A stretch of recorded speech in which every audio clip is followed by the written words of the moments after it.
someone asked me yesterday about a certain bill number, and I'm like, I don't. You have to tell me what it is. I can't remember. Yeah, I'm done. What do we got here? Oh, I was going to ask you something before we start. Is it $125 tax credit? Yeah. Is that what we finally ended up on? Yep. I know we ended up with, the Democrats never put together fancy flyers. We're in the Senate. We're too cheap. We don't do What? that. In the Senate, we're too cheap. We don't do this. 3.323 to 2.9.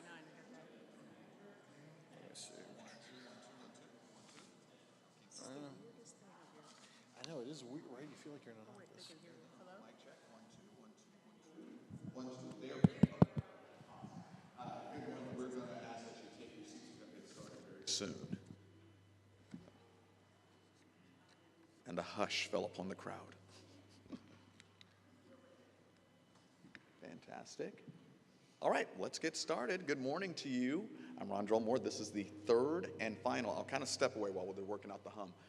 This is the third and final Cracker Barrel session. It's hard to believe that the legislative session has already come to an end, but we're so glad that each and every one of you could be joining us, and we're also glad that our legislators could be here on today. Let's start by standing and saying the Pledge of Allegiance.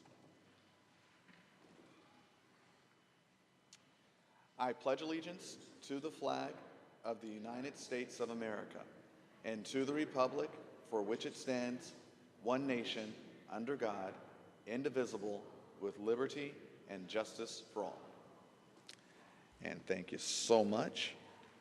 Again, as always, we are so glad that you're here today, that our legislators are here today, and this is a time for you to ask your questions about the legislative process, about specific bills or laws that have gone into effect. And as always, we're asking that even in disagreement, please be respectful and make sure that the communication and behavior is all respectful. Yelling, using profanity, and speaking abusively are never allowed. So at this time, we're going to have opening comments from each of our legislators. And each legislator will have 2 minutes. We want to say that Representative Bruce Borders, I believe, is on his way. Representative Alan Morrison has been invited and is not here. But we will start, today we're going to start to my far left with Representative Heaton. Okay, I'd like to thank everyone for being here this morning, and appreciate the sponsors as well for sponsoring this event. As mentioned, this is our very last legislative Cracker Barrel. Hard to believe it's our third one, and we're out of session right now. As of 12:20 a.m. Wednesday morning, we adjourned sine die. But one thing based on my handout that I sent out, the four legislative accomplishments that we dealt with was pertaining to House and Road Act 1001, 1002, and 1003, as well as 1004. And dealing with, the COVID vaccine mandates, also 1002, dealing with reducing the tax rates of the state income tax for individuals, taking it down from 3.23% down to 2.9 over the next 7 years. Also supporting Hoosier nurses and addressing the health care worker shortages. That was in House Bill 1003, and then also boosting public safety efforts in 1004. And the voting on these four bills was 1001 was 78 to 1, 1002 was 82 to 17.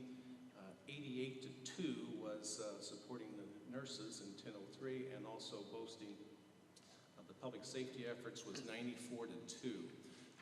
And as we all talked about, it is a process. We talk about a bill that's originally filed when at the end of the day, at the end of the session, it may be totally different. And so these are strong bipartisan votes by Democrats and Republicans, and so it was a good process, and it was a good short session, I felt. Thank you. Thank you, Representative Heaton. Moving to his right, we will go hear from Representative Path. Okay, good morning. Thanks for coming out on this lovely spring morning. Happy spring, everyone. This session was short and packed full of controversy. from my opinion. It's kind of rough. Happy about the income tax reduction, and a lot of my constituents really are looking forward to the $125 tax. The check that will be coming, that'll help some of our people in our community. As far as two bills that I was personally kind of against was the bill repealing the handgun carry permit. That did pass. I just strongly believe when your state police superintendent comes out and speaks against a bill, we should probably listen and do everything we can to support our police.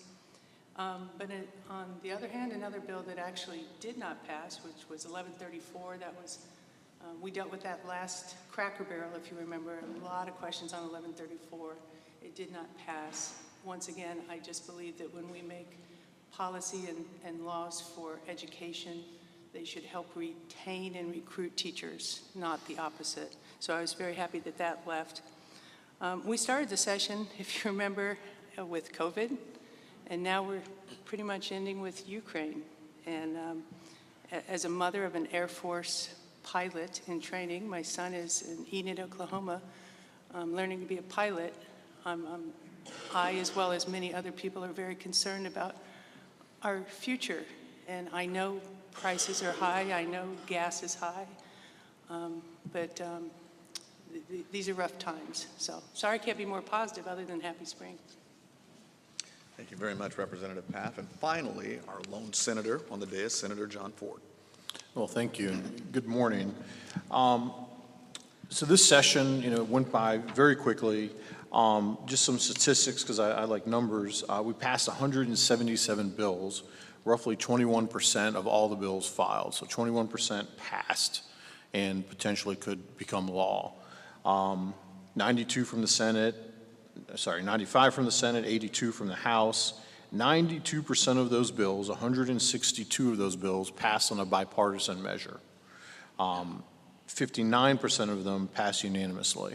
So this is the kind of stuff you don't see too much in the news, but we do work together across aisles. Obviously, there's a few hot points where we don't, but on the most part, we all work together to try to improve things for Hoosiers. A couple bills to note that I was pretty interested in watching. One was the trying to reduce evictions and help people who go through that process. A lot of research shows that when evictions stay on somebody's record, it becomes harder and harder for them to get apartments or to get a home at some point. So we passed a bill that will seal those records so that people then can have a fair opportunity at getting housing down the road once maybe they solve some problem they might be going through. So I thought that was a very positive bill. TANF, as many of you know, I have worked for many years on TANF efforts, and this year we passed 2 bills on TANF. One, that if you're working or in an apprenticeship program or going to college, that any money you earn during those programs can't be used to have you removed from TANF. So the goal is to try to keep people in TANF and help them uplift themselves into better positions. But thank you. Thank you, Senator Ford. And as mentioned, we believe Representative Borders is on the way. When he does show up, we'll allot him 2 minutes to have an opening statement. Of course, if time permits. And we just want to reiterate that if you are not able to meet with the representatives or senators today, that they have their information, I believe, in a packet over there, and their email addresses so that you can reach out to them even after the session has ended. All right, at this time, we are going to allot time for our sponsor questions. Before we get to them, let's actually just mention our sponsors so everybody knows who they are. Of course, the Vigo County Public Library, the League of Women Voters of Vigo County, the Will Center, Vigo County Teachers Association, Vigo County Taxpayers Association, Greater Terre Haute branch of the NAACP, and Southern Indiana Area Labor Federation. Could we all give our sponsors a round of applause? And we're asking at this time for our sponsors to go ahead and line up at that microphone using social distancing if you could. And we ask that you would use about 1 minute to ask your question, and then we'll have a response from our legislators for about 1.5 minutes. And not every legislator has to answer every question, but all right. If you could start by saying your name and your organization. Good morning, all. I'm Sylvester Edwards, president of the Greater Terre Haute branch of the NAACP. My question pertaining to, I believe, the Bill 1296, open carry. The question is, how does it, who voted for it? And when the governor veto it, will you try to override the veto? And how does it make our citizenry safer? How does it make us safer by putting more guns in the hands of people out in the streets? One other thing, it's not a slight, but I'm going to my grandson's athletic event as soon as I finish this question. It's about 45 minutes drive to get there, and you know. Thank you. Go ahead. Yeah, Sylvester, I voted for it a year ago. I voted for it back in January the 12th, I think it was, and I voted for it the other night in conference committee 1296, I think it was. But and in talking to Representative Jim Lucas, like he's worked on it for 10 years. I've surveyed my district on this, and probably about 70% of the people were for this bill, and I've always supported it. I licensed to carry, have my permit. This lady here made a comment about it earlier to me about, like right now, I could, people can come in the library and carry if they want to. Certain places, like certain courthouses, you cannot, and that's not going to change. But if you're as Representative Ben Smoltz has said all along, it's lawful carry. If you're not a felon, why do you have to pay money to carry a weapon? And he's always had that mindset. I think there's 20 or 21 other states that have lawful carry, and I supported it for the last several years, and I voted for it actually twice this session. Okay, So that's I part of voted it. against it. Excuse me for a second. Yep. How does it make us safe? And also the police department, all of the branches of police, how does it make the thin blue line favorable for this cat? Well, you take, I think it was Superintendent Carter, he was against it, he testified against it. And I think the Sheriff's Association, they were neutral on it because their complaint was a couple years ago that they were going to lose funding. $5 million or whatever the case was going to be, $4.5 to $5 million. And that's not the case now because we gave them the funding for training and for ammunition and so forth. But it's allowing people to carry.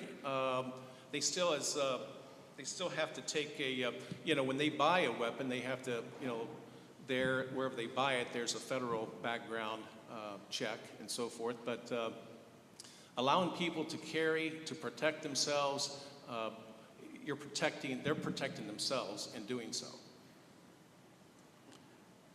All right, Representative Papp, I believe you're going to sure. So I'm against it. I voted no every time. If the governor, I will still be an adamant no. There are systems in place when we vote, get a driver's license. It's a system of checks and balances. I think that there should be safeguards around this. So I voted for it as well. Like Bob, the majority of my constituents supported this and have for some time. In doing research on it, like Bob said, 20 plus states now have it. I think, Ohio, for example, just passed it 2 weeks ago. Kentucky passed it a few years ago. And I think Alabama and Arkansas have passed it this year already. So it's where we're going, where constituents are asking legislators to go is to do this. In terms of the safety aspect, I mean, I think, you know, it's up to an individual to decide if they want to carry, and I think the permitting process was just a barrier to letting people carry a gun. And I think the federal background check, when you go to buy a gun, is, you know, ample. I mean, it's a 3-day wait. It's, you know, thorough background check to catch people. And the reality is, you know, the so-called bad guys, they don't get permits anyway. For law enforcement, I will tell you, a lot of law enforcement has reached out to me behind the scenes, out of uniform, to talk to us about this, and they supported it. I think it was embarrassing to have our state police superintendent in uniform say the things that he did about this bill. He has his right to say what he wanted to. I don't think he should have done it in uniform. And I guess we'll see what happens with the governor if he's going to sign this or not. Thank you. All right. Thank you very much for your question.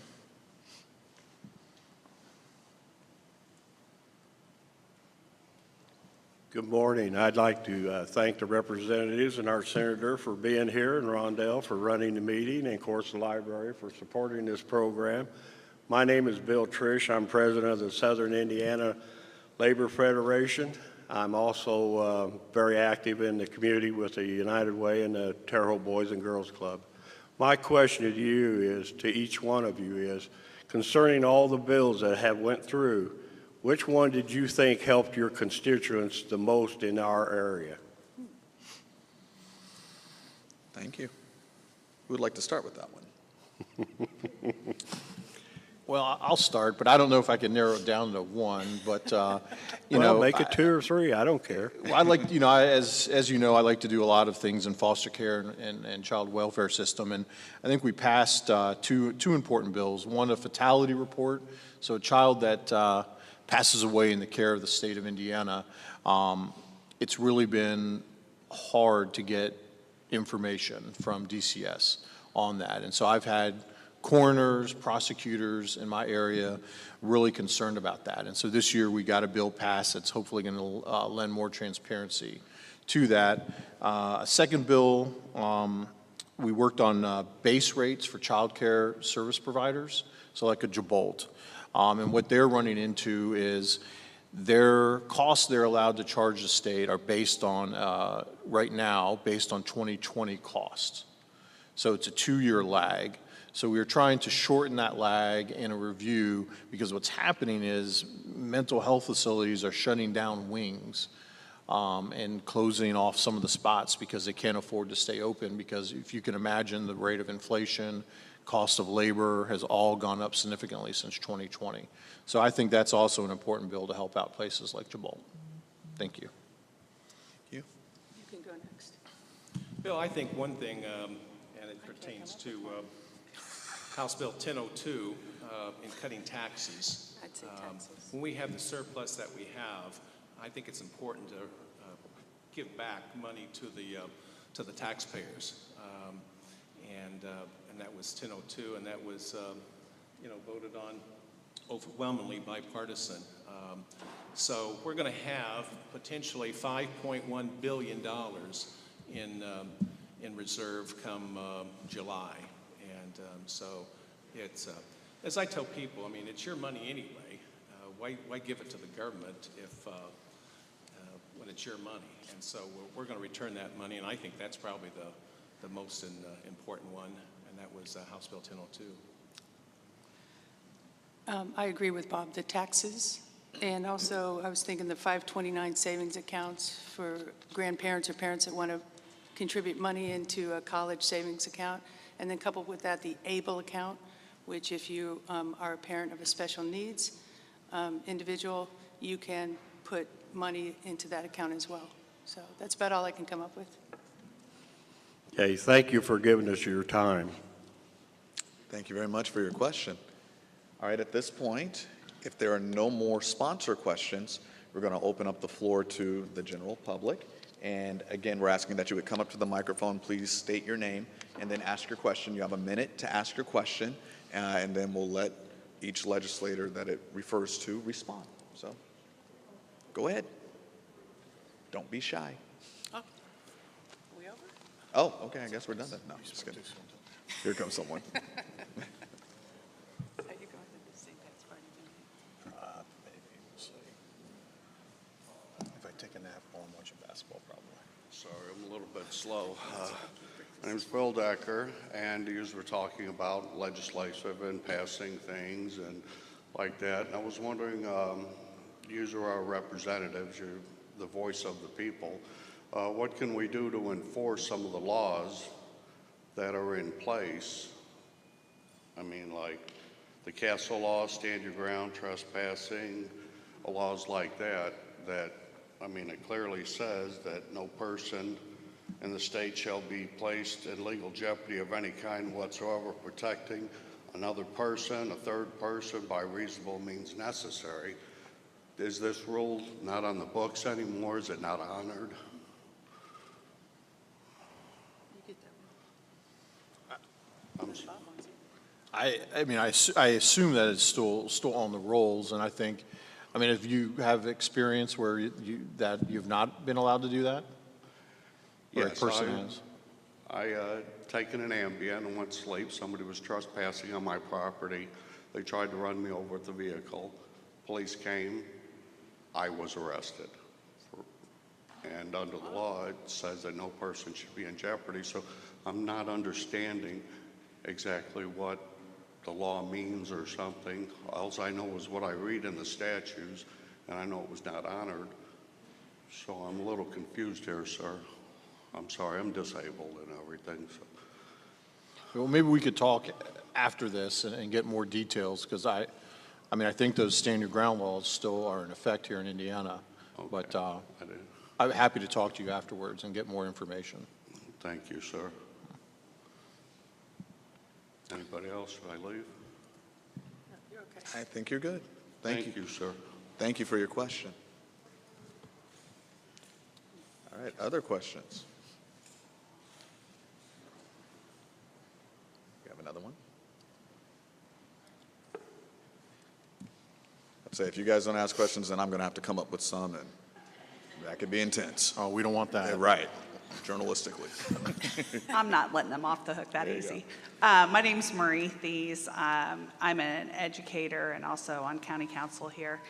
And to kind of piggyback off of the question that was previously asked about what you're most proud of, where do you see like your biggest concern, either something you struggled with in this session, or what do you see coming in the future sessions? Because I know sometimes you get a sneak peek of what's coming. So I know Representative Paff and I always say when we have student teachers, what's your good moment, what's your area to need to improve on. So I guess that's kind of where I'm going with it. Well, I'll start. So for me, Senate Bill 180 was really the bill that I wanted to push forward this session. But, and this was the bill that would give every child in foster care, assign them an attorney.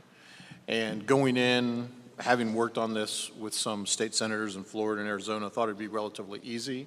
But I guess that was my mistake to think that. But it had a large fiscal and then some questions by CASAs and judges, and rightfully so. So we're going to hopefully assign a task force to it. I'm working with the Chief Justice. But that, for me, in the future will be something, you know, I'll be working on over the interim, and hopefully next year we'll have a better bill that we can get through. But I think I worry about the kids in the foster care system right now. I think something that we need to constantly work on is health care. And Indiana is very expensive as far as health care is concerned. And also we have a hard time saying this. It is mothers who die right after childbirth, maternal, anyway.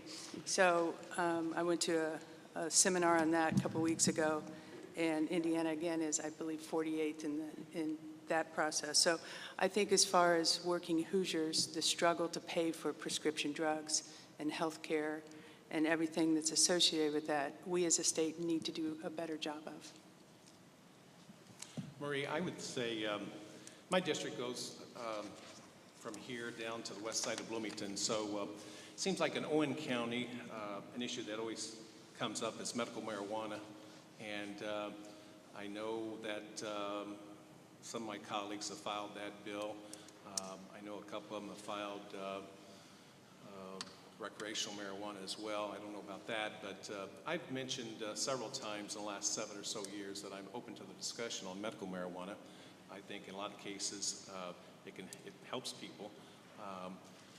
This was brought to my attention just a couple days ago when I was at a coffee shop, and someone brought that up again about medical marijuana. So will it be addressed next year? I don't know for sure, but I'm sure there'd be some people that would file that bill, and we'll just see where it goes from here. Hello, I guess this is on. I apologize about being late. I was at the Sullivan County Ag Day breakfast, which was actually, I don't know, I'm going to guess, probably by the time it's over, there's probably going to be thousands of people who have gone through there. Really a nice event, and it was just, and I'll get to your question in just a moment, but it, excuse me, it was really nice to see just a lot of people out and about and kind of getting back on with life again. But what was interesting, I was chatting with a fellow that was a major employer in the area, and I think one of the biggest issues that we're going to be facing, and we're facing it right now, is simply the ability to get to get and keep workers. He mentioned, he said, by the time we've trained a worker, he said we have at least $10,000 in them, and he said a lot of times, he says, we'll get these people that'll come on board, we'll go through the training, and then he said they go somewhere else. He said, I've never ran into this issue like we've had, that we're having right now, but as I've shared before, and I know I've shared it here in Terre Haute, there's a video that's called Demographic Winter, and there's another one called Demographic Bomb. I think you can see them. They used to be on YouTube. I'm going to assume they're still there.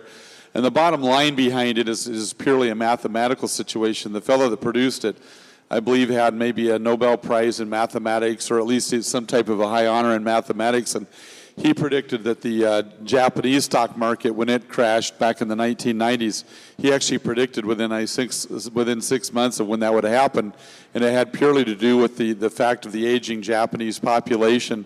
And we're running into that in America, where we're actually having children at less than the birth rate. And so the problem, one of the problems that everybody goes, well, what's going on?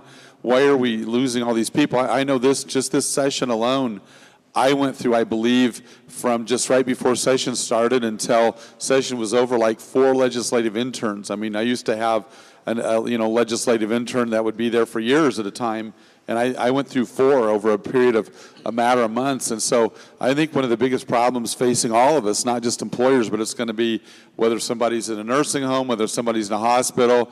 I was talking to a nurse down there. She said, we just can't keep staff. Is the constant turnover and just having enough young people literally coming into the pipeline to take care of the aging baby boomer population that's retiring. We're losing skill sets that we can't replace, and I think that's a major, major, major issue, not just for the United States, but for all of the civilized world. Thank you, Representative Borders, and glad that you could be joining us today. We gave you a little extra time there. That kind of constituted as your opening comment as well. So kind of got two birds, one stone. I just got started. I'm not done yet. Thank you. Thank you for your comments, and thank you for your question.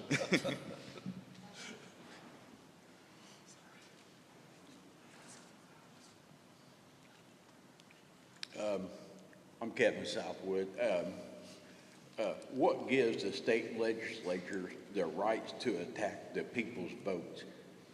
You prove with zero evidence to validate your laws of terror that are really, to me, abuse of power.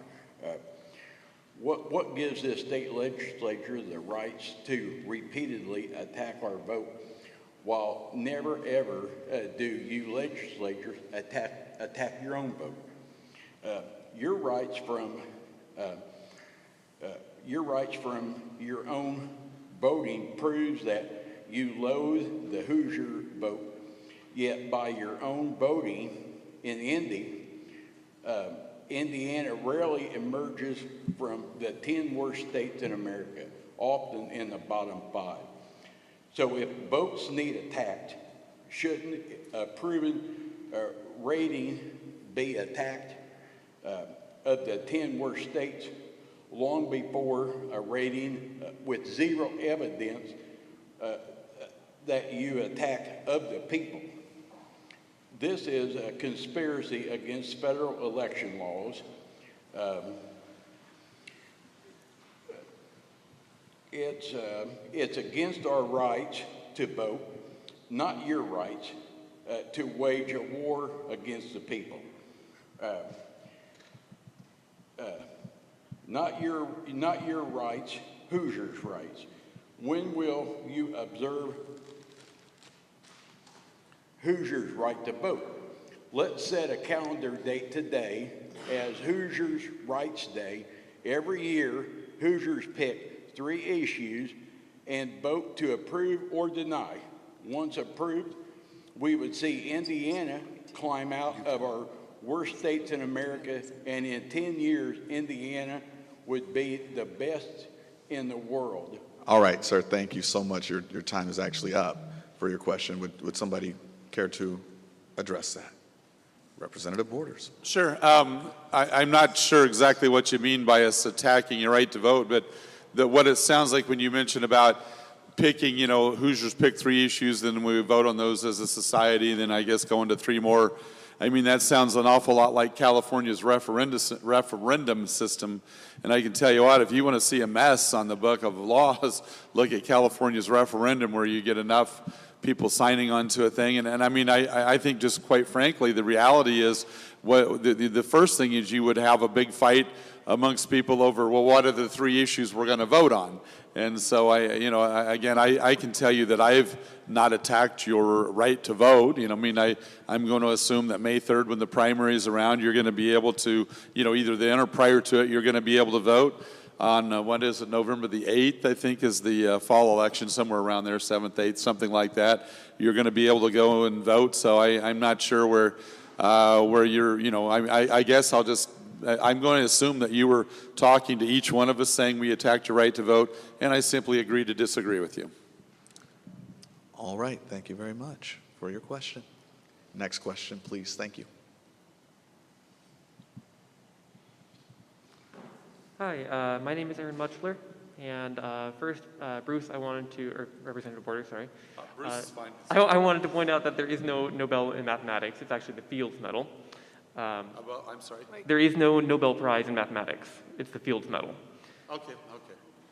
Referring to the demographic winner. Yes. Okay, all right. Thank you for the correction. No problem. Just a funny little piece of trivia, I know. Okay. My question to you is, when you were passing, not just you, but to all of you, for those of you who voted for this, when you were passing House Bill 1041, participation in school sports, who was consulted in terms of research in academia and scholars in gender and sexuality? As far as I saw, the only committee that was consulted was the Committee on Education. And so I want to know who involved in that process was a specialist in gender, sexuality, and human biology.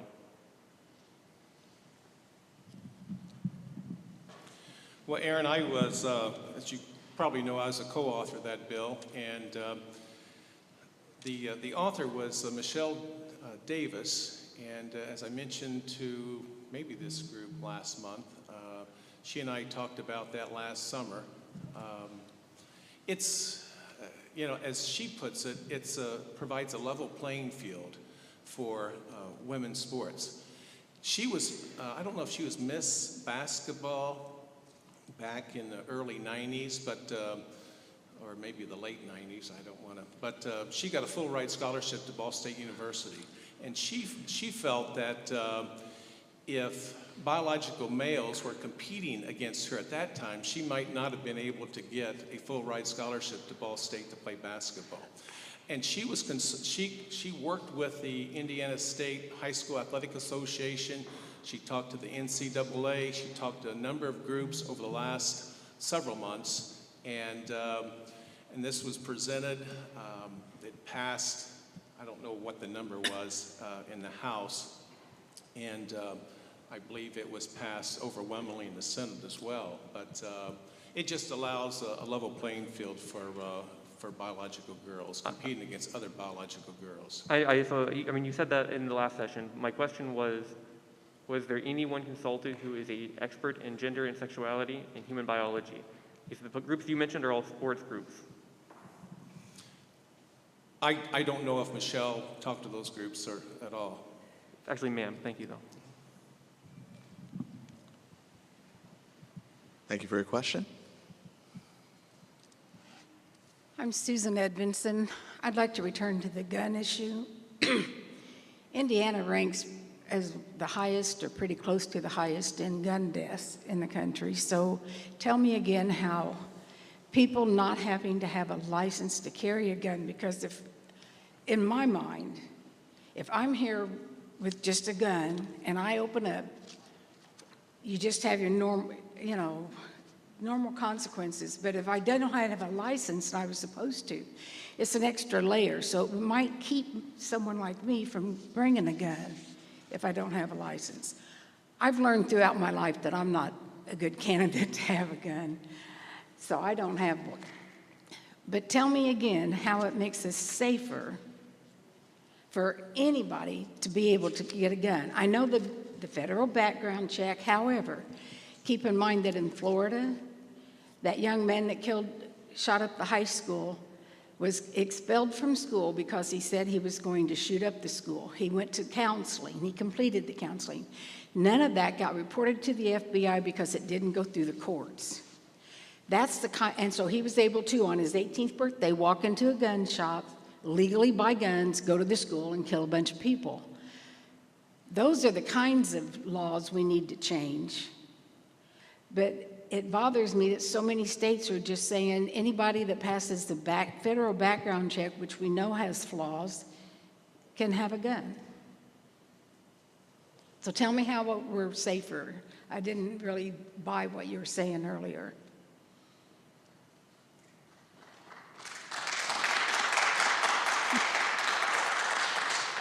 Well, I'd like to share a story that hits close to home because it actually occurred at my home. I got a call one night from my wife who was really distraught, and there was a fellow that was a felon. He was not legally allowed to have a firearm. All right, he had a firearm on him. He had it tucked in his pants. He wasn't even wearing a shirt. He was angry over an issue that had happened in his own home. He wasn't sure who to blame, so he blamed me as a state representative. So he showed up at my house to kill me. And this is a true story. I was down in Jasper, Indiana. I was actually doing a concert down there.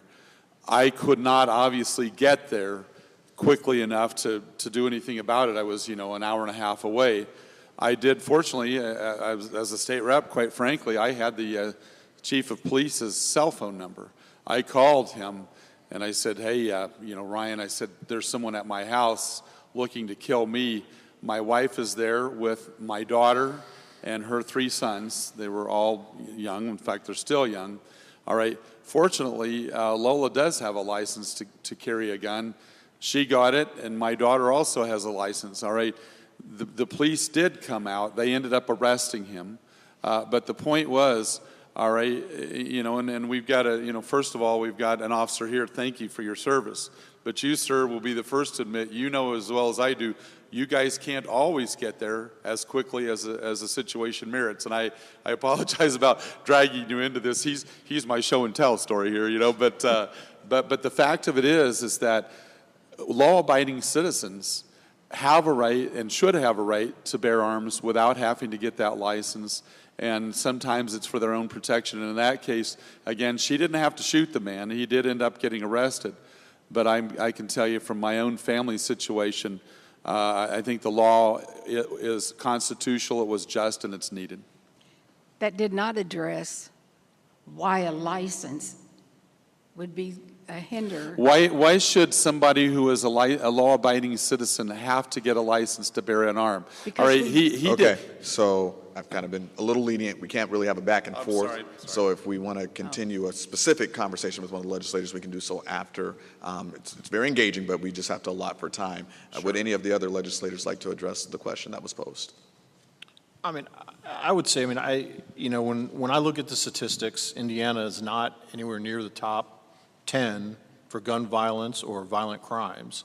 So I'm not sure where you got that information, but states like Illinois, with very tough gun laws, very high level of gun violence, and a very high level of violence in general. And that, so, you know, states like that, places like Washington, D.C., very high murder rates, Philadelphia. Indiana's not in that category. So I'm not, I guess, tracking with what you're saying. But I think, you know, if you're in Marion County right now and you went to sign up to get a license, you have to get fingerprinted. The wait last week was over 40 days. So some would say that's a barrier to doing something they feel that is their right. And I think all of us up here have listened to our constituents, and we have different constituent groups in various areas, and I think we voted accordingly. All right, thank you very much for your question.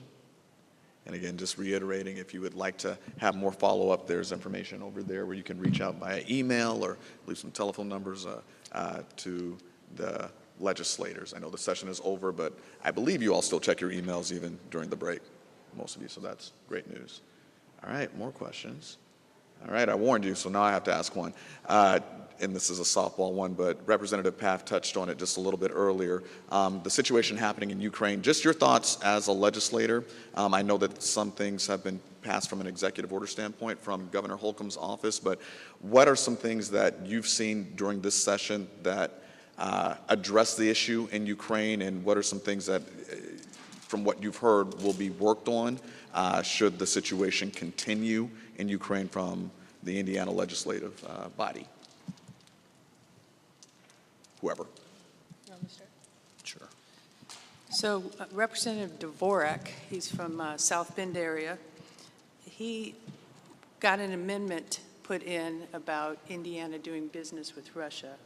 I can't remember what bill, and that was probably a week ago. So as you know, Ukraine's constantly, I mean, it's just starting up right now. So, and the governor, of course, made a statement as well. I don't know what's going to happen. We're going to kind of have to wait and see, and a lot can change in the next 9 months before we go back with legislation. Sure, sure. It's the only thing I know about. Does that kind of cover it? You better come up with something else. All right, all right. Oh, there you go. Thank you.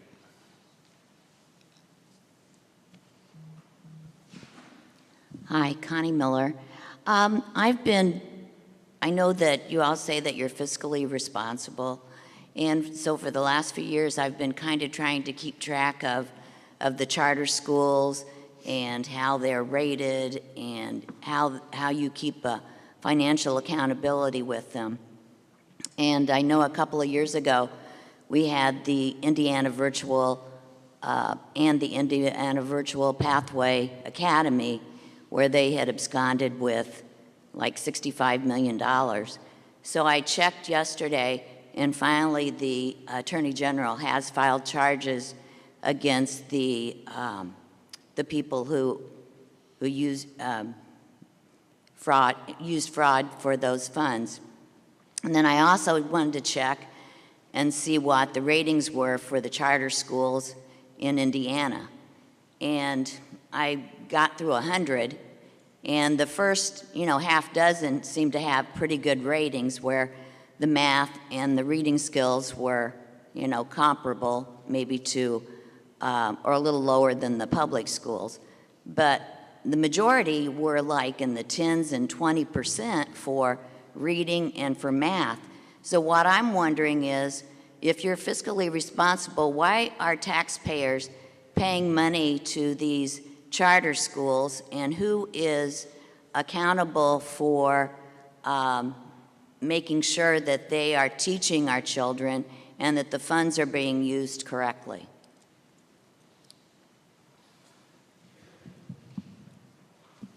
Well, I think is it the school you're talking about is near Muncie?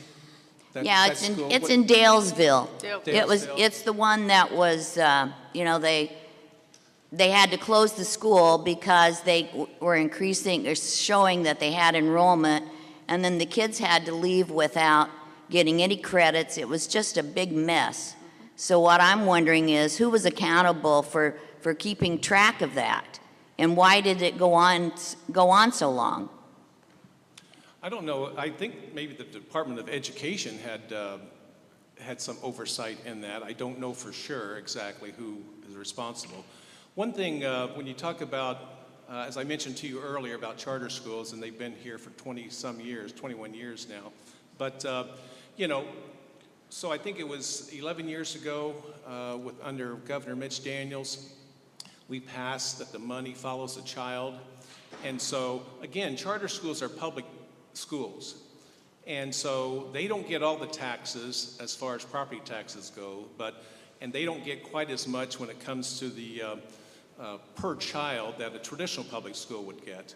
But they're, you know, and I don't know exactly how many charter schools we have out there. I know several years ago we had about 70, and I think the number is up now. In my district, District 46, we have a charter school in Ellettsville. And over the last couple of years, the numbers have gone up quite a bit as far as enrollment. And this is something they've, you know, if the parents decide to send their kids to that school, I think that's great if they feel like their child can get a better education there versus another place. So you know, you can look at, you know, Gary Community Schools.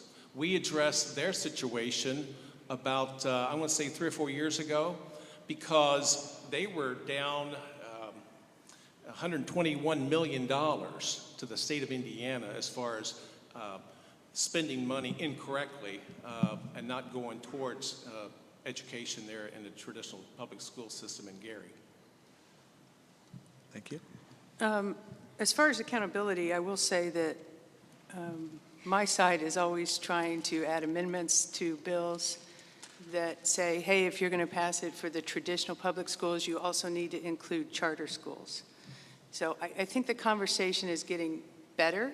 It's not good yet, but we're inching our way to say, hey, if it's good enough for public schools, it's good enough for charters. So accountability to me is a huge thing, and I think that's a problem with the lack of it over the years. Go ahead.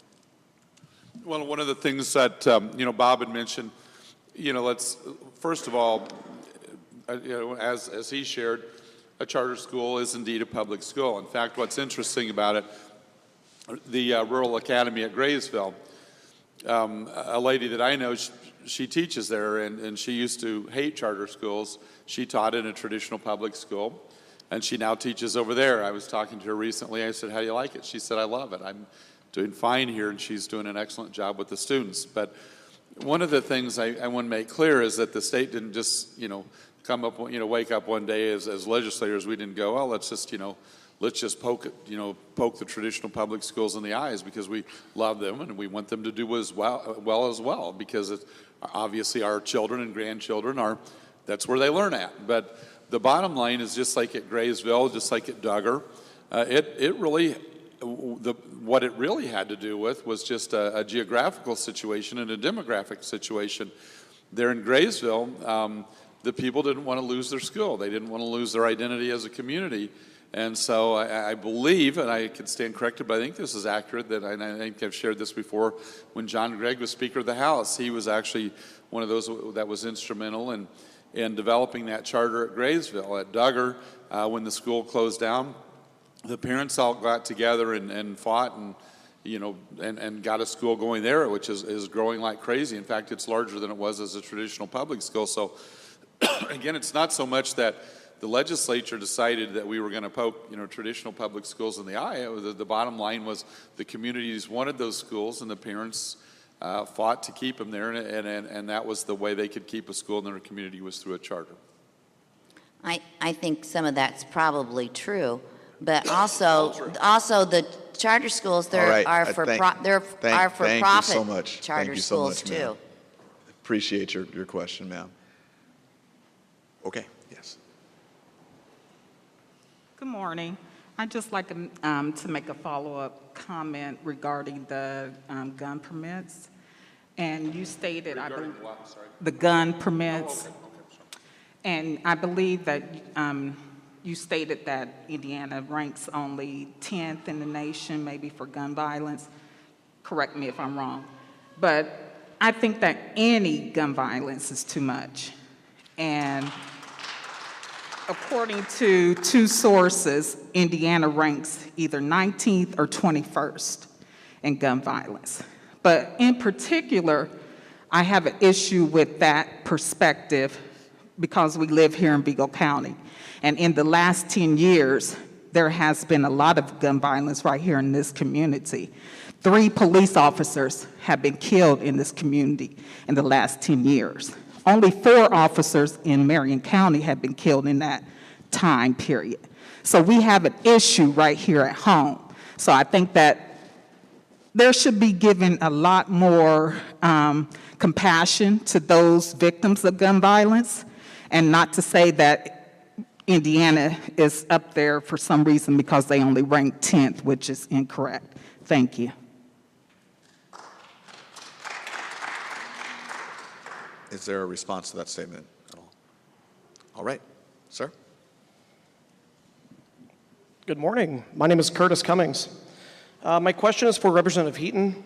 Representative, you mentioned that 70% of the citizens in your district, in District 46, in a response to a mailer that you sent out or some sort of survey regarding regarding constitutional carry. What was the total response number?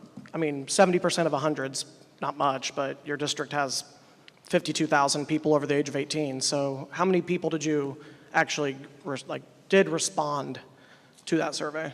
Curtis, the exact number, I don't have that in front of me. I don't know, but I'm guessing, we sent them out to everyone in the district, thousands of people, okay? And, but it was, I want to say it was 70 some, I don't know exactly. Sure, and, it's just a big you're district. From Bloomington, aren't you? I'm actually from Ellettsville. Okay, your address I think is Bloomington, but you are from. No, I'm from Ellettsville. Yep. So yeah. Yep. Welcome to Terre Haute. And, Thank you. Thanks for coming. Yeah, you got it. All right. Next question, ma'am. Sir, I actually think she was in line before. Okay. All right. Thanks. Okay. Watch this one. He's pretty rowdy. I know this for a fact. Yeah. I've known. Thank you, Bruce. Bruce is my neighbor, and I'm not going to say anything about him. Was my neighbor. I had to move. I'd like to talk about the charter school a little bit now that came up. I have 10 grandkids in the Ellettsville area, and the parents have chosen to put these kids into the charter school that's over there, and it's called a traditional school. The reason is because they have a great open communication between the parents and the teachers. It is traditional, as we were brought up, and I was brought up in a rural Illinois community where we didn't have people being indoctrinated with different ideas that didn't really belong in school. This is the kind of thing that these parents like, and they do invest. I say that the parents are the ones that are accountable about these schools, and they put their money where their mouth is. They have to bus these kids to school in their own cars and vans and go to a big expense on that, and they just love the school. So it started out when you could go just to 5th grade there now, and you can go to being a senior. So it's working out well for that family. 4 are in and 6 are coming. All right. Thank you for your comment. Any response? All right. Thank you very much. Well, actually, I might respond to that. Pat and I were neighbors many years ago. He lived down the road from me in Jasonville. We went to the Methodist Church in Jasonville together. But and he's right about that. I mean, it's a loving parent. Christ says in His Word, He says that if you ask your I don't know if it's a mother or father, but you ask them for an egg, they're not going to give you a snake. Meaning the idea is that a parent loves their child, and so the bottom line is. Just like in the Graysville area or just like in Duggar, those parents that send their children to either, the Duggar Union Academy or to the Rural Academy in Graysville, it wasn't because they disliked, the Sullivan School or North Central or, they had no problems with those schools. They simply chose to send their children to those particular schools. And the same, what's amazing to me is that, how many in this room, if you don't mind me asking, how many of you went to college? How many of you in this room that went to college chose the college that you wanted to go to? All right, I mean, that's basically, you had a choice there. And all right, and the money, if you got a scholarship, if you got a grant, whatever, the money followed you to whatever school you went to. Well, it did. I mean, don't shake your head no. You know that's true. I mean, well, when I went to Indiana University, any grant money that I got went to Indiana University. And so my point is, that's what parents are simply doing to do. If they want to go to the local public school, I graduated from Shakamak High School. So did Kelly back there. Hi, Kelly. And anyhow, but the fact of it is let parents make that choice. It's simply they're doing what they feel is best for their child. So, all right. Go ahead, ma'am. Actually, I was going to ask you some more questions about gun violence because we were trying to Google where we rank. Everything we looked at was really bad. We're kind of the wild, wild west. Indianapolis has been on the news night after night. I look at all these homicides, and it's national news. I mean, we really have a problem. But I'm going to stop that for a second because of what you said about charter schools. I remember when I lived in Sullivan and people were talking about Graysville's going to have to close. Then in more recent years, Duggar's going to have to close. The school corporations can't keep those buildings open. It isn't like, oh, we just decide to close that. They were struggling because Indiana doesn't make education a priority. That is not our top thing. Actually, it is our top thing, but go ahead. Sir, we're going to ask that you let her finish. You can say that all you want, just like you can say we don't have a problem with gun violence, but we do. The statistics are all there. All of us can find them. So I don't know who you think you're kidding because we can all find them. And that's not the case. It is so rough out there. You just referenced college. So we ask people, go to college, get your master's within a certain amount of time, invest all of that money, so yay, you can make $40,000. You can't tell me the state cares and then look at what we do. And you have a supermajority with the Republican Party. It doesn't matter to me who would have the majority. I would want them to care about the people, the citizens. It's not there. We're in the 40s over and over again. Tanya made reference to health care. Look where we're at with health care. Look where we're at with smoking. And I applaud what John has done for the children. We need somebody to stand up for the kids. All right, it's ma'am. just a waste of effort to have this majority that you all have, and you don't use it for the benefit of the citizens. Thank you so much for your comment, ma'am. So one part, if I could, Bruce, before you get going there. I think on, one problem, especially in rural education we're running into is the population loss. I mean, Sullivan, Vigo, all of our region, we're losing population, and it's putting a strain on public education. And I think, outside of that world, we all need to focus on increasing population in rural Indiana. And I think that would help, not solve all the problems, but help with education because, like Bob said, the money follows the child. And as these kids are leaving, and you know better than I do the statistics of Vigo County and the number of kids that have left Vigo County schools. But, I think we need to take a bigger picture, a bigger look at how we can attract population to our region. And that would certainly help education. Thank you very much. Go ahead. Well, and John, thank you. And that's a great point. But as you know, and I'll mention it over again. Watch demographic winter, and you'll see exactly what's going on. I mean, the bottom line is we are having less children as a society. We are not even giving birth at the replacement rate that's happening throughout most of the world, with the exception of some nations in Africa. And just like when I graduated, I believe there were right at, I think, you know, at least in the first semester, some graduated midterm, but I think we had roughly 104 students that graduated in our class. Does that sound right, Kelly? I know I keep picking on you, but that's roughly about right. I've got my advisor back here in the back row, you know, but no, but anyhow, having said that, last year I think Shakamak graduated 40-some kids, and everybody says, well, where did they move off to? They never moved anywhere. They simply were not born. And then John mentioned that. The fact of it is we can try to draw more people to our area, but one of the big problems is as a result of several issues, whether it be divorce, which leads to smaller households. Abortion is a factor. I know some people will boo me on that, but it is also a factor.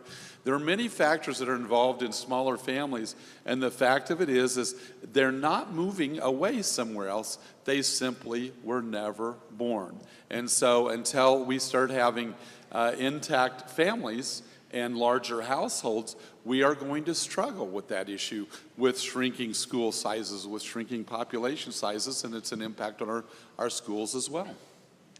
Thank you very much. All right. Thank you very much, ma'am. Next question.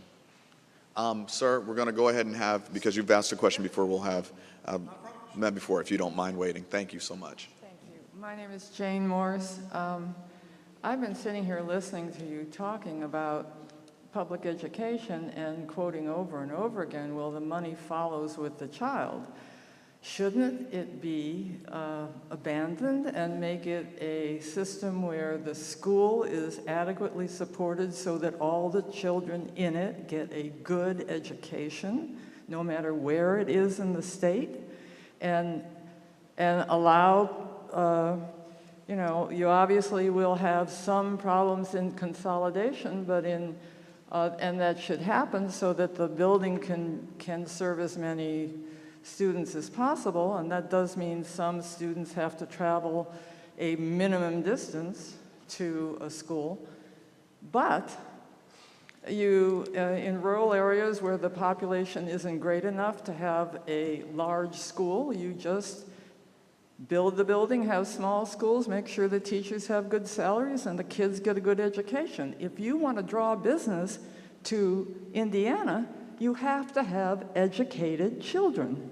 If the children are educated, they can get good jobs, then the businesses will come here because we have the educated population.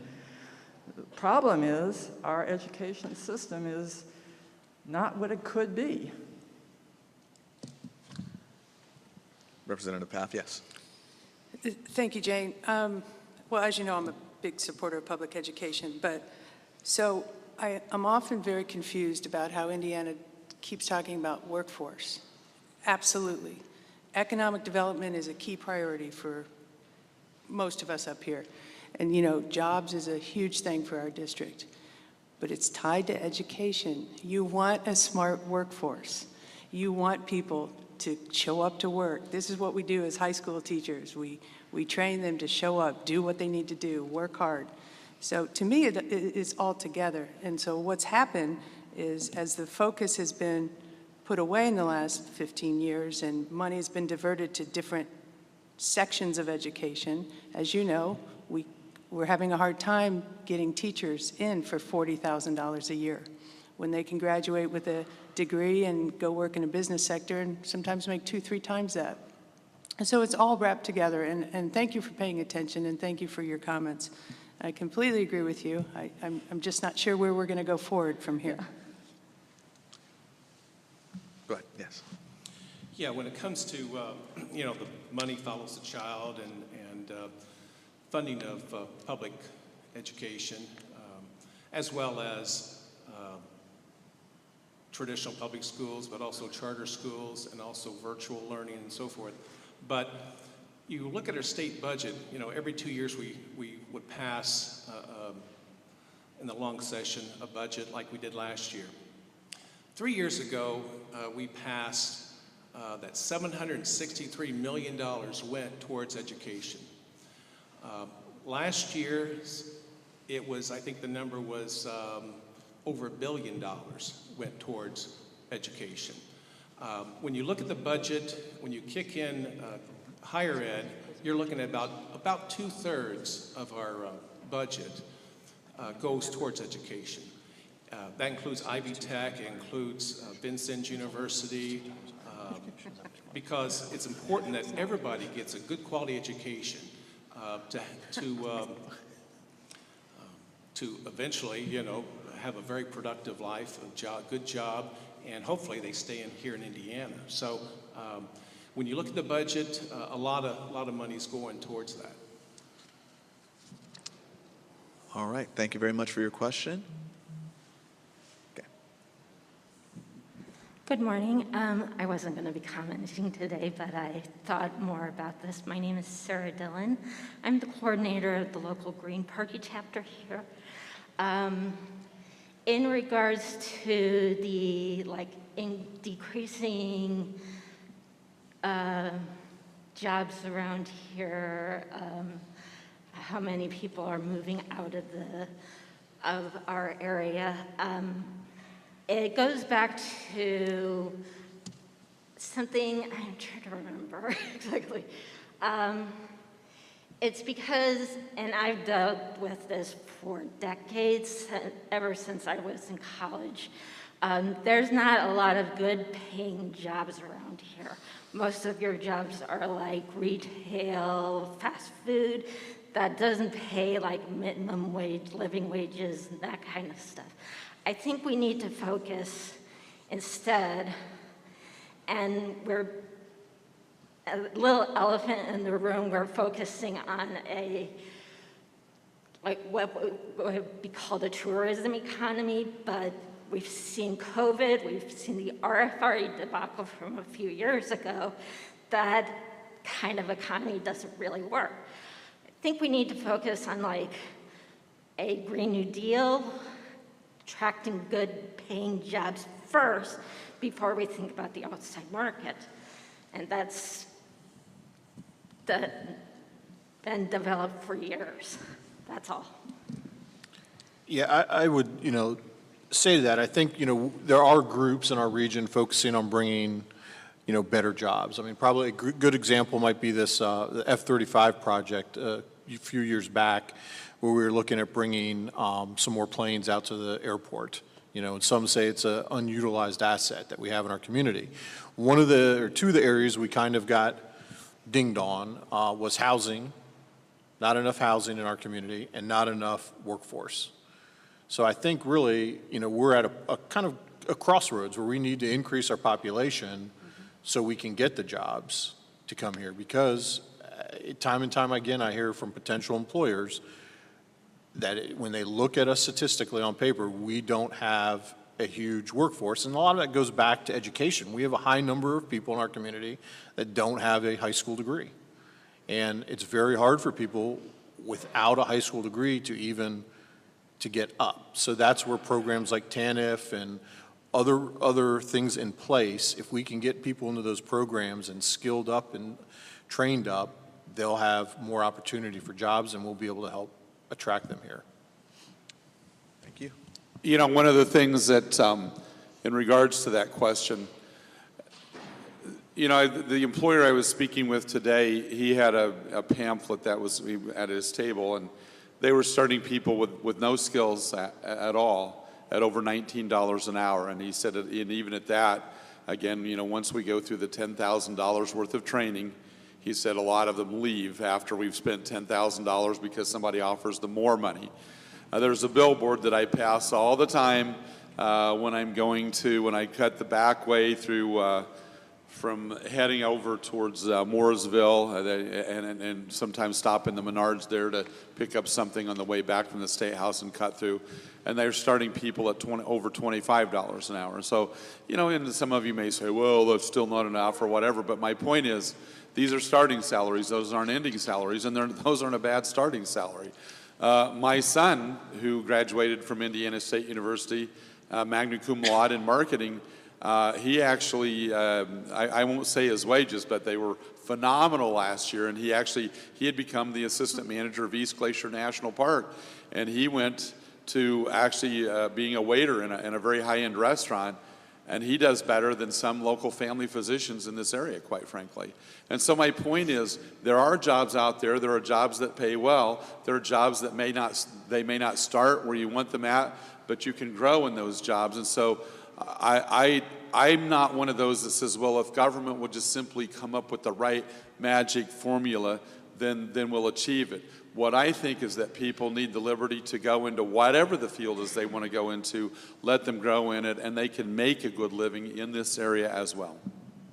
Thank you. Sir? Oh, go ahead, Representative Heaton. I was just going to say, a few years ago here at the Crackerbarrel, there was when we had it down in the basement, there was some people here that, I don't know if they were from out of state or where, but they were holding up signs in the back that says, raise the minimum wage. At the time, $7.25 was the minimum wage here. And I basically at that time said, well, let the free market work. Well, right now the free market is saying, hey, if you have some skills, if you have soft skills, in other words, show up on time, we'll pay you, like what Representative Borders was talking about, $20-some an hour. And for several years now, they do advertise on billboards. I think on North Fruit Ridge at Bemis at one time was, this is 3 years ago, that was wanted to start out at $16 or $17 an hour working. Well, and I don't think you had to have a degree from a college, but if you showed up on time and was willing to work 8 hours or 10 hours for that particular day, that's what they were looking for. And Bruce talks about his kids. Well, my daughter, she graduated from Purdue several years ago in pharmacy. And so her first job was Riley Children's Hospital there in Indianapolis, paying $92,000 a year right out of college. Well, the reason for that, she was a pharmacist. There's a shortage of pharmacists out there, and there continues to be shortages of pharmacists. Now, coming out of Purdue or Butler, you can get a much higher salary or compensation for being a pharmacist. So it all still goes back to the free market and it's just supply and demand, basic economics. All right, before you go, sir, I think we're at about 11:15 is what, yes, we're at 11:15, so we've got about 10 minutes, so we'll go ahead and close the line off right here. And just a reminder, not every legislator has to answer every question. So go ahead, sir. Okay, I'm Phil Ewaldson, a retired marriage and family therapist. Couple things. We're talking about what you said initially. Sorry. I'm Phil Ewaldson, a retired marriage and family therapist. Okay. We're talking about $20 an hour starting at those things. That's $40,000 a year. What are we paying our teachers as they start? Educated and in an area where there's not enough people to fill all the positions, and we have a surplus and we're sending money back. We need to look again at what are our priorities. We have the money to fund good education. We're not doing it. Second thing, if you get a car, you got to get a license to drive it. Why do you have to get a license for a car? Your arguments for why we shouldn't have to get a license for a gun, the two don't match up, I'm sorry. If we were to go, if you were having severe chest pains, would you call your neighbor and say, what should I do? Or would you go to a doctor? With the gun issues, do we go to our neighbor and say, what do you think? Or do we go to, quote unquote, the medical people in the legal field and ask them, what do you think? And our legal people are saying, we need licenses with guns. With a car, you got to get the license and you've got to go through the training. We need the same there. All right. There's a huge difference between a constitutional right to bear arms, which is a constitutional right, and when you have to get a license when you are a law-abiding citizen. Again, there are background checks you have to go through initially to buy it. But the bottom line is there, you know, again, I swore an oath to uphold the Constitution. That is why I voted for the right to bear arms and for constitutional carry in the state of Indiana. And there's a radical difference between obeying a constitutional right to bear an arm and driving a vehicle. All right. Thank you very much. Sir, anybody else like to address the comment on the floor? Thank you very much, sir.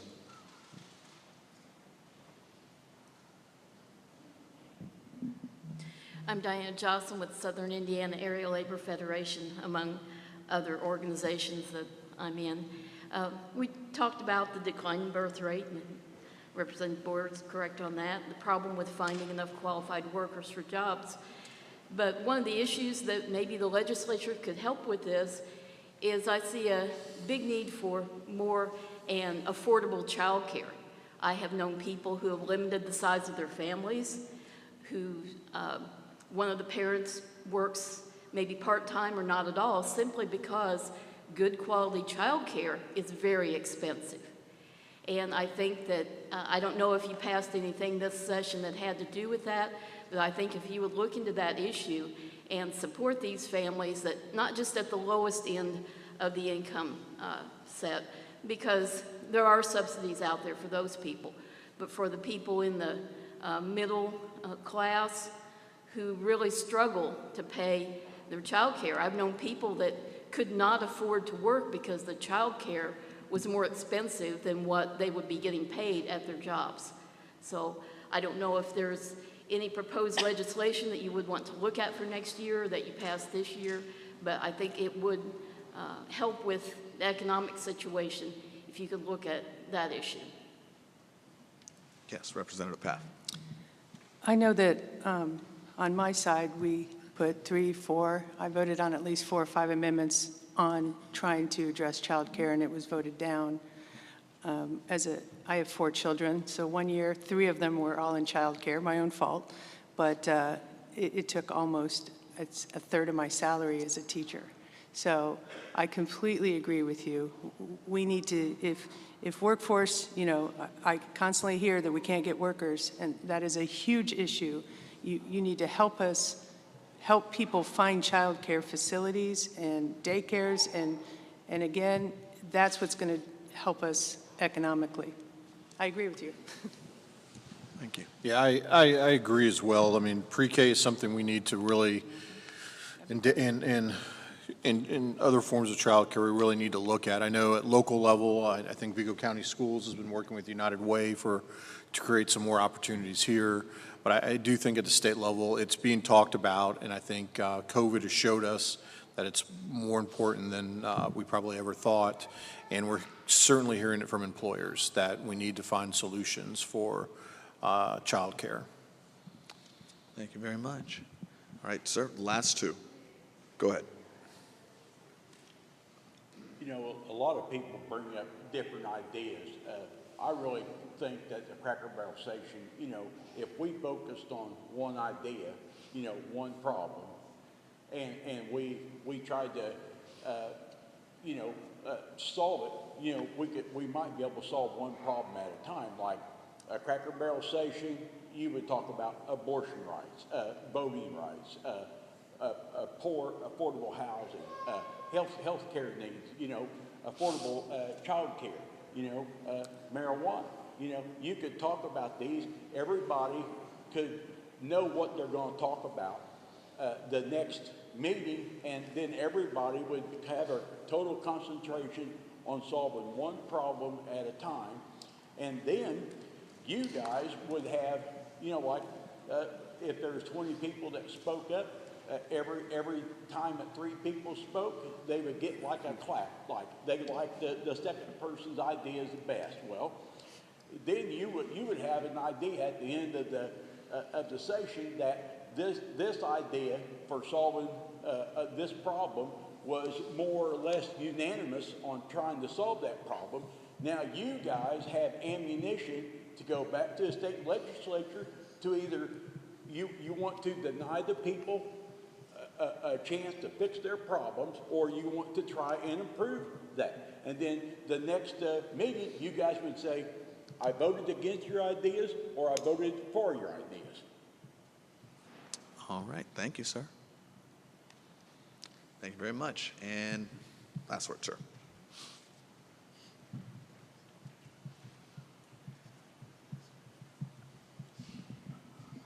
Again, Curtis Cummings from Ellettsville, Indiana.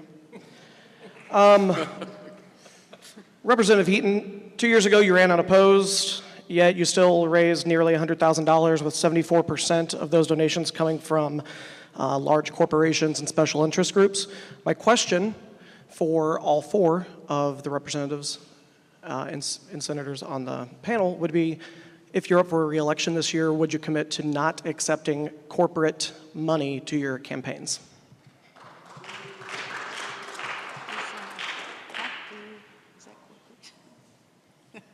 Unfortunately, in my case, I think the corporations made a vow not to give me any money. But if they had, but if they would like to, and the others choose not to take it, they can send it to my campaign.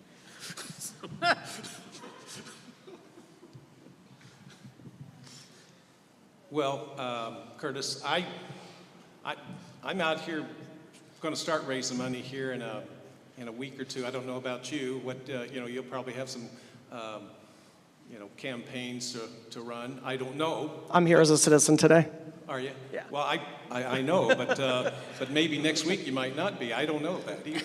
But it's just kind of it's interesting. But the Senate does things different when it comes to fundraising than what the House does, and I don't really know about the Democrats on the within the House, but I have a local event, and I have an event in Indianapolis, and when I think back a few years ago, when I first got elected, my opponent raised over $400,000. I raised over $400,000 for that one particular seat, and it varies from district to district how much a person raises, and unfortunately, and I know on a national level, it's almost insane how much money is raised from corporations, special interests, that type of thing. But it's just kind of, and I know my good friend Senator Mike Braun, he stepped up a few years ago and paid several $1 million out of his own checking account to fund his campaign. So it's all different out there what an individual can raise, and it's unfortunate the amount of money that goes into raising for a particular campaign. What's that? All right, so we won't be able to go through the back and forth. Unfortunately, this is not a debate. Well, maybe fortunately, this is not a debate, especially today. But thank you so much, Representative Path. I would really like there to be rules on how much we could spend. Until that happens, no, I have to unfortunately raise money. It costs money to run. It costs money to advertise ourselves and our platform, and it's unfortunately the way it is. There was a science teacher at North that said what he would like is if every candidate had one-minute commercial. Everyone had 1 minute. That's it. And I was like, if you change those rules, that would be great. So. Thank you. Yeah, I agree with Tanya. I mean, it's unfortunate that that's the game that we're playing, but we do have to raise money, and I'll be raising money, and we have to prepare to get our platforms out to people, and unfortunately, it's costing more and more and more to do that. So yeah, I'll be raising money this session, and I suppose some of it will come from corporate folks. Thank you for your time. All right, thank you very much. And started off kind of slow, but boy, we really picked up there at the end, didn't we? Love these Crackerbarrel sessions, and this final one especially. We're going to have our final comments from each of our legislators, and I believe Christy Howe will have final closing remarks after they're all done. Fantastic. So we're going to hear from all of our representatives and senators, and let's start directly to my left. We'll start with Senator Ford. Well, thank you, Rondrell, for 2 doing minutes. this, and this is, I appreciate you moderating this. You could be doing other things on Saturday mornings, but good to see everybody, and appreciate the comments and the good discussion. One bill that I did want to mention, I guess I failed, for the past 2 years, I've been part of a juvenile task force. So trying to really look at where our juveniles are within the justice system and what can we do to help them. A lot of mental health issues, a lot of discussion on suicide coming out of that. So we passed a bill out of that task force this year, and we're going to create a department that will be focused solely on juvenile justice. One issue, Indiana does not have a law for how young a child can be put in jail. So right now, technically an 8-year-old could be put in the county jail. A lot of us don't find that to be proper, and it's not good for the child long term. So those are the kind of solutions we're trying to solve with this bill that we passed. Thank you. Representative Pat? Thank you for coming out this morning. Appreciate it, as always. I do believe that our community is worth fighting for. I think it is on the rise. We have some exciting things coming. I know the convention center is getting ready to open, and other projects that help our community grow and expand. Please, I encourage you, reach out to my office if I can help you navigate the state system in any way. It gets kind of confusing with unemployment benefits or licenses or whatever. Always reach out to my office. I think we do a pretty good job of responding. And most encouragingly, number 3, please vote May 3rd. No matter what party you're at, get to the polls. Please encourage people to go to the polls. That's how we make this system better. So thank you. Thank you. Again, I'd like to thank everyone for coming out this morning and the sponsors. And, May 3rd is a big day, as well as in November as far as voting.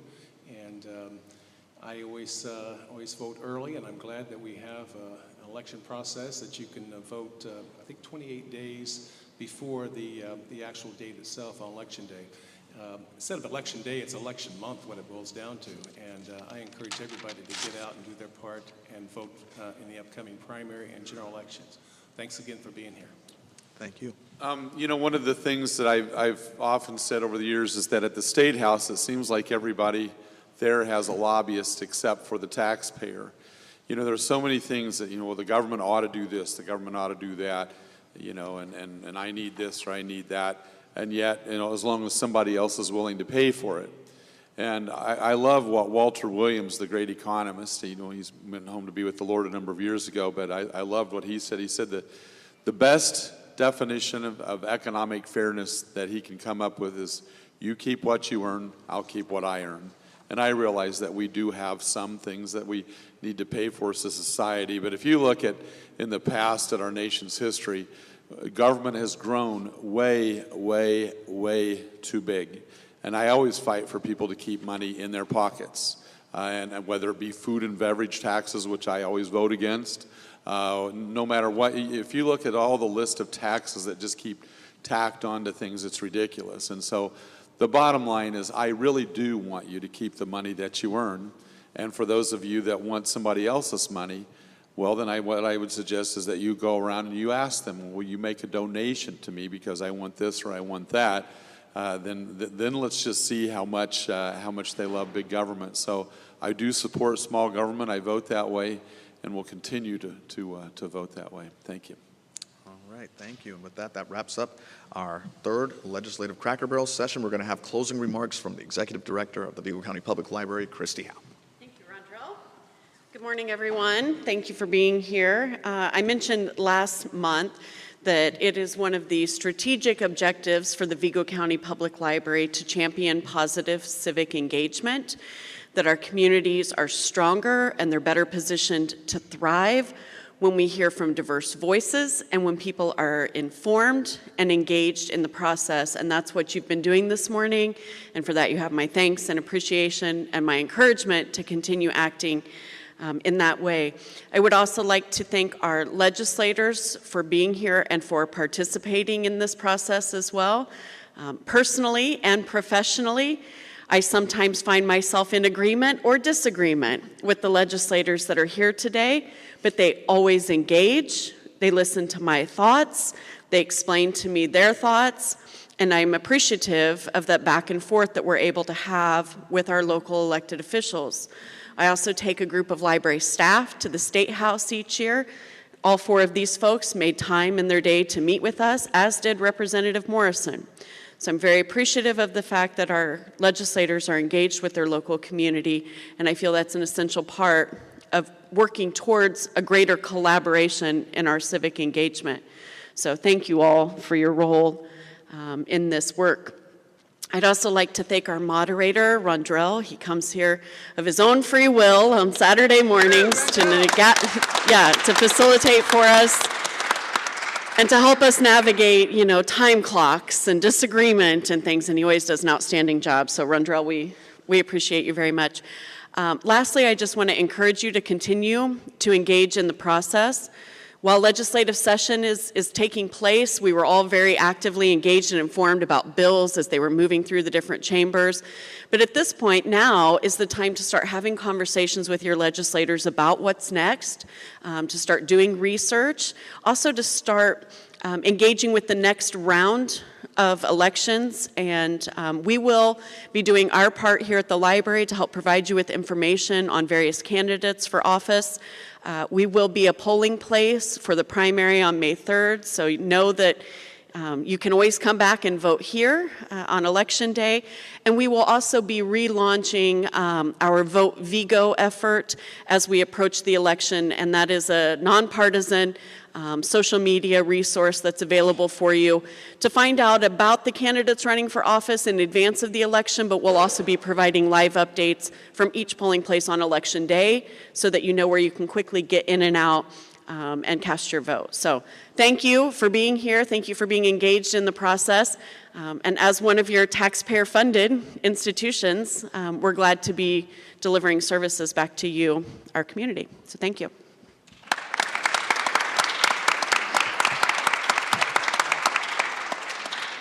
Have a great Saturday. Britt.